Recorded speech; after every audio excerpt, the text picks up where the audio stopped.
ಇನ್ನೂ ಕೂಡ ನಮ್ಮ ಹರಿರಾಮ್ ಅವರು ಮತ್ತು ಇನ್ನೂ ಕೆಲವು ಲೀಡರ್ಗಳು ಮಾತನಾಡಬೇಕಾಗಿದೆ. ಅಂತಿಮವಾಗಿ ನಾವು ಇವತ್ತು ಯಾವ ಉದ್ದೇಶಕ್ಕೆ ಈ ಒಂದು ಸಮಾವೇಶವನ್ನು ಮಾಡಿದೆವೋ ಅದನ್ನು ನಾವು ಪೂರ್ಣ ಮಾಡ್ಕೊಂಡು ಹೋಗ್ಬೇಕಾಗಿದೆ ಕಾರಣಕ್ಕೆ ದಯವಿಟ್ಟು ಎಲ್ಲ ಬಂದಿರಲು ಸಹಕರಿಸಬೇಕು ಅಂತ ಕೇಳಿಕೊಂಡು ಹಾಗೆ ಮಾತನಾಡಿದೆ. ಈ ಒಂದು ಸಮಾವೇಶ ಕೇವಲ ಎಚ್ಚರಿಕೆಯಿಂದ ಕೊಡುವಂತ ಸಮಾವೇಶ ಆಗದೆ ಜಾಗೃತಿ ಮೂಡಿಸುವಂತ ಸಮಾವೇಶ ಆಗಿ ಪರಿವರ್ತನೆ ಆಯಿತು ಅಂತ ನನ್ನ ಭಾವನೆ. ಹೇಗೆಂದ್ರೆ ಬಹುಶಃ ಈ ಒಂದು ಸಮಾವೇಶದ ಮುಖಾಂತರ ನಾನು ಸಹೋದರ ಭಾಸ್ಕರ್ ಪ್ರಸಾದ್ ಅವರನ್ನು ಮನವಿ ಮಾಡಿಕೊಳ್ತೇನೆ. ಈ ಖಂಡಿತ ಸರ್ಕಾರ ಅವ್ರು ಬರ್ಲಿ ಬರ್ತಾ ಇರ್ಲಿ ಹೋಗಿ ಹೋಗ್ತಾ ಇರ್ಲಿ, ನಾವು ಅವ್ರನ್ನ ಎಚ್ಚರಿಸಬೇಕು ಅಂದ್ರೆ ಅವ್ರ ಮುಂದಿನ ದಿನಗಳಲ್ಲಿ ನಾವು ಬುದ್ಧಿ ಕಲಿಸಬೇಕು ಅಂದ್ರೆ ಈ ಒಂದು ಹೋರಾಟ ಜಾಗೃತ ಸಮಾವೇಶವಾಗಿ ಮುಂದಿನ ದಿನಗಳಲ್ಲಿ ನಾವು ಜನರ ಹೋಗ್ಬೇಕಾಗಿದೆ ಮತ್ತು ಅಧಿಕಾರವನ್ನ ನಾವೇ ತಗೋಬೇಕಾಗಿದೆ. ಎಲ್ಲಿ ಕಾನ್ಶಿರಾಮ್ ಸಾಹೇಬ್ ಹೇಳ್ತಾರೆ, ನೀವು ಬೇಡುವ ಜಾಗದಲ್ಲಿರಬೇಡಿ, ನೀಡುವ ಜಾಗಕ್ಕೆ ಹೋಗಿ ಅಂತ ಹೇಳ್ತಾರೆ. ಈಗ ಎಲ್ಲರೂ ಕೂಡ ನೀಡುವ ಜಾಗಕ್ಕೆ ಯಾವ ನಮ್ಮ ವಿರೋಧಿಗಳನ್ನ ಕೂರಿಸಿ ನಾವು ಬೀದಿಯಲ್ಲಿ ಬೇಡ್ತಾ ಇದ್ದೀವಿ. ಇನ್ನು ಮುಂದೆ ಆಗಬೇಡ. ಪ್ರಜಾಪ್ರಭುತ್ವ ವ್ಯವಸ್ಥೆ ಒಳಗೆ ಸಂಖ್ಯೆಗೆ ಬಹಳ ಮುಖ್ಯ. ಹೆಚ್ಚಿನ ಸಂಖ್ಯೆಯಲ್ಲಿ ಕರ್ನಾಟಕದಲ್ಲಿ ಮಾತನಾಡಿದ್ದಾರೆ. ಸುಮಾರು 64 ಕ್ಷೇತ್ರಗಳಲ್ಲಿ ಮಾದಿಗರ ನಿರ್ಣಾಯಕ ಪಾತ್ರವನ್ನು ವಹಿಸ್ತಾರೆ. ಸುಮಾರು 32 ವಿಧಾನಸಭಾ ಕ್ಷೇತ್ರಗಳಲ್ಲಿ ಇವರೇ ಓಟ್ ಹಾಕೊಂಡು ಎಮ್ಮೆಲ್ಯೆ ಅಂತ ಶಕ್ತಿ ಇದ್ದಾರೆ. ಆದ್ರೆ ಮತ ಜಾಗೃತಿ ಆಗಲಿಲ್ಲ. ಆ ಕಾರಣಕ್ಕೆ ಇವತ್ತು ಮಳೆ ಬಿಸಿಲು ಅಂದ್ರೆ ಇವತ್ತು ನಾವು ಬೀದಿಯಲ್ಲಿ ಬಿಡ್ತಾ ಇದ್ದೀವಿ. ಇನ್ನು ಮುಂದೆ ಆಗಬೇಡ. ಸಹೋದರ ಭಾಸ್ಕರ್ ಪ್ರಸಾದ್ ಅವರು, ಹರಿರಾಮ್ ಅವರು ನಮ್ಮಲ್ಲಿ ವೇದಿಕೆ ಹಲವಾರು ಜನ ಕಂಡಿದ್ದಾರೆ.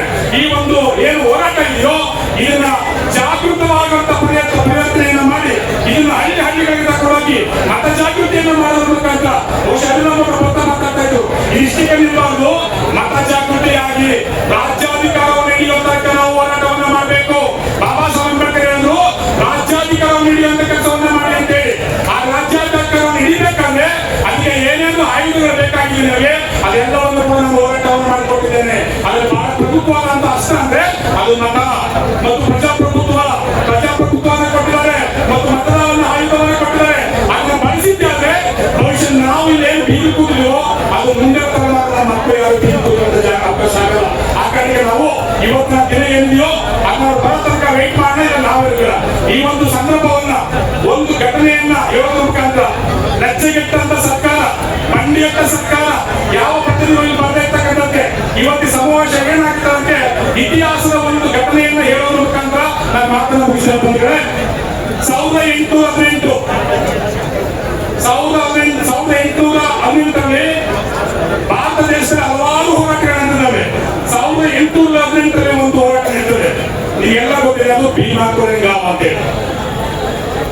1817 ಡಿಸೆಂಬರ್ 31 ತಾರೀಕು ರಾತ್ರಿಯಿಂದ 1818 ಜನವರಿ 1ನೇ ತಾರೀಕು ಸುಮಾರು 24 ಗಂಟೆಗಳ ಮೇಲೆ ಒಂದು ಯುದ್ಧ ನಡೀತದೆ. ಅದು ಭೀಮಾ ಕೊರೆಗಾಂವ್ ಅಂತ ಹೇಳಿ. ಆ ಯುದ್ಧ ಯಾಕೆ ನಡೀತದೆ ಅಂತಂದ್ರೆ ತನ್ನ ಆದಂತ ಅವಮಾನವನ್ನ ತನ್ನ ಘನತೆಗೆ ಧಕ್ಕೆ ಬಂದಿದ್ದನ್ನ ಪ್ರಶ್ನೆ ಮಾಡಿ ಅವತ್ತು ಭೀಮಾ ಕೊರೆಗಾಂವ್ ಯುದ್ಧ ನಡೀತದೆ. ಅದರ ನೇತೃತ್ವವನ್ನ ವಹಿಸಿಕೊಂಡಿದ್ದಾರೆ ಯಾರಪ್ಪ ಅಂದ್ರೆ ಸೀತಾನಾಕ್ ಅಂತೇಳಿ. ಆ ತಂಡದ ನಾಯಕ ಸೀತಾನಾಕ್ ಅಂತಕ್ಕಂಥವ್ರು. ಇವತ್ತು ಆ ಹೋರಾಟ ಇವತ್ತು ನಮ್ಮ ಮುಂದೆ ನಡೀತಾರೆ. ಅದರ ಇವತ್ತು ತಂಡದ ಹೋರಾಟದ ನಾಯಕನ ವಹಿಸಿರ್ತಕ್ಕಂಥ ಯಾರು ಅಂದ್ರೆ ಆ ಸೀತಾನಾಕನ ನೇತೃತ್ವದ ಹೋರಾಟ ಎರಡನೇ ಬಾಜಿರಾಯ ತನ್ನ ಹಕ್ಕನ್ನು ಕಸಿದುಕೊಂಡ ತನ್ನ ಅವಮಾನ ಮಾಡಿದ ಕಾರಣಕ್ಕೆ ಕೇವಲ 500 ಜನ ಇದ್ದಂತ ಸೈನಿಕರು, ಎರಡನೇ ಬಾಜಿರಾಯನ ಸೈನ್ಯ 30,000 ಸೈನಿಕರನ್ನ ಒಂದೇ ರಾತ್ರಿ ಒಡೆದುರುಳಿಸಿ ಎರಡನೇ ಬಾಜಿರಾಯನ ಅಸ್ತಿತ್ವವನ್ನು ರಾಜಭವನಕ್ಕೆ ಕಿತ್ಕೊಂಡ್ರು. ಇವತ್ತು ನೀವೇನಾದ್ರೂ ಕೂಡ ಈ ಒಂದು ಸಮಾವೇಶವನ್ನ ನೀವು ಉದಾಸೀನ ಮಾಡಿದ್ದಾರೆ. ಬಹುಶಃ ಭಾಸ್ಕರ್ ಪ್ರಸಾದ್ ಅವರ ನೇತೃತ್ವದಲ್ಲಿ ಸೀತಾನಾಕರಾಗಿ ಪರಿವರ್ತನೆ ಆಗ್ತಾರೆ. ಮುಂದಿನ ದಿನಗಳಲ್ಲಿ ಸಿದ್ದರಾಮಯ್ಯ ಎರಡನೇ ಬಾಜಿರಾಯನ ಪರಿವರ್ತನೆ ಆಗ್ತಾರೆ. ಅವರ ನಾವು ಇವತ್ತು ಜಾಗೃತವಾದ ಸಮಾವೇಶವನ್ನ ಮುಂದುವರಿಸೋಣ. ಮುಂದಿನ ದಿನಗಳಲ್ಲಿ ಭಾಸ್ಕರ್ ಪ್ರಸಾದ್ ಅವರಿಗೆ ಕಾಂಚೀರಾಮ್ ಸಾಹೇಬ್ರ ಮುಂದೆ ಕಾಣ್ತಾ ಇದ್ದಾರೆ.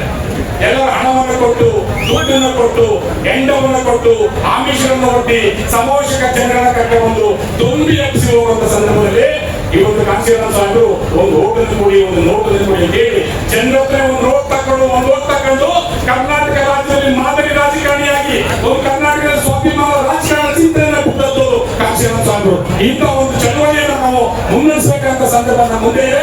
ಇಲ್ಲೇ ಇದ್ರೆ ಇಂಥ ರಾಜ್ಯಗೆಟ್ಟ ಸರ್ಕಾರಗಳು, ಇಂಥ ಬೇಡುವಂತ ಸರ್ಕಾರಗಳ ಮುಂದೆ ತೆಗೆದುಕೊಳ್ಳಬೇಕಾಗುತ್ತೆ. ಅವ್ರಿಗೆ ಕಾರಣಕ್ಕೂ ಅವಕಾಶ ಕೊಡುವಂತ ಹೇಳಿ ಇಲ್ಲಿ ಅವಕಾಶ ಇಲ್ಲದ ಕಾರಣಕ್ಕೆ ನಮ್ಮ ಮುಂದೆ ನಮ್ಗೆ ಅನಿಸುತ್ತೆ ನಮ್ಗೆ ಭೀಮಸೇನ ಸಿದ್ಧರಾಗ ಭಾಸ್ಕರ್ ಪ್ರಸಾದ್ ಅವ್ರಿಗೆ ಜಾತಿ ಇಲ್ಲ, ಧರ್ಮ ಇಲ್ಲ, ಪಕ್ಷ ಇಲ್ಲ. ಆದ್ರೆ ಬಣ್ಣ ಕಟ್ಟಿದವರಿಗೆ ಇಲ್ಲಿ ಯಾವ ಜಾತಿಯ ವಿರೋಧಿ, ಯಾವ ಪಕ್ಷದ ವಿರೋಧಿ, ಧರ್ಮದ ವಿರೋಧಿ ಅಂತ ಹೇಳಿ ಆದ್ರೆ ಸದಾ ಯಾರು ಹೇಳ್ತಾ ಬಂದರು, ಪ್ರತಿ ಸಭೆಗಳಲ್ಲಿ ಸಮಾವೇಶಗಳು ಹೇಳ್ತಾ ಬಂದರು, ಯಾವುದೇ ಜಾತಿಯ ವಿರೋಧಿಗಳಲ್ಲ, ನಾವು ಯಾವುದೇ ಪಕ್ಷದ ವಿರೋಧಿಗಳಲ್ಲ, ಸಾಮಾಜಿಕ ನ್ಯಾಯವನ್ನ ಕೇಳ್ತಾ ಇದ್ವಿ. ನೀವು ಸಾಮಾಜಿಕ ನ್ಯಾಯನ ಕೊರತಕ್ಕಂಥ ರಣ ಹೇಳಿದ್ರು ನೀವು ಅಂತ ಹೇಳಿ ಅವ್ರು ಘೋಷಣೆ ಮಾಡ್ತಾ ಬಂದ್ರು. ಇವತ್ತು ಇಷ್ಟೊತ್ತಾಗಿದ್ದು ಕೂಡ 5 ಗಂಟೆ 6 ಗಂಟೆ ಆಗ್ತಾ ಇದೆ, ಬೆಳಿಗ್ಗೆ 10 ಗಂಟೆ ಆರಂಭವಾಗುವುದು. ಇವತ್ತು ಕೂಡ ಸರ್ಕಾರದ ಪ್ರತಿನಿಧಿಗಳು ಯಾರು ಕೂಡ ಬಂದು ಇವತ್ತು ಒಂದು ಏನು ಆಗ್ರಹವನ್ನು ಕೇಳಬೇಕಂತ ನೋಡಿದ್ರೆ ರಣ ಹೇಳಿ ಸರ್ಕಾರಗಳಿಗೆ ಏನಾಗಿದೆ ತಿಳ್ಕೋಬೇಕಾಗಿದೆ. ಇವತ್ತು ಅಂತ ಒಂದು ವಿಚಾರವನ್ನು ನಾವು ಮನವರಿಕೆ ಮಾಡಿಕೊಂಡು ಮುಂದಿನ ದಿನಗಳಲ್ಲಿ ನಾವು ಇದನ್ನ ಜಾಗೃತವಾದ ಸಮಾವೇಶ ಮಾಡುವ ಮುಖಾಂತರ, ಮತದ ಅರಿವನ್ನು ಮೂಡಿಸೋದ್ರ ಮುಖಾಂತರ ನಾವು ಬೀದಿನಲ್ಲಿ ಬೇಡ ಕೆಲಸವನ್ನು ಬಿಟ್ಟು ಅಧಿಕಾರವನ್ನು ಹಿಡಿದು ನೀರು ಜಾತಿ ಒಪ್ಪುವಂತ ಕೆಲಸವನ್ನು ಮಾಡೋಣ ಅಂತ ಹೇಳ್ತಾ ತಾವೆಲ್ಲರೂ ಕೂಡ ತಮ್ಮ ಊರುಗಳಲ್ಲಿ ನಮ್ಮ ಮುಂದೆ ಇರ್ತಕ್ಕಂಥ ಯಾವುದೇ ಹೋರಾಟವಾಗಿ ಕೂಡ ಎಲ್ಲರೂ ಕೂಡ ಕೈ ಜೋಡಿಸಬೇಕು ಅಂತ ಮಾತನ್ನ ಕೇಳ್ಕೊಂಡು ನನ್ನ ಮಾತನ್ನು ಮುಗಿಸ್ತೇನೆ. ಜೈ ಭೀಮ್, ಜೈ ಭಾರತ್.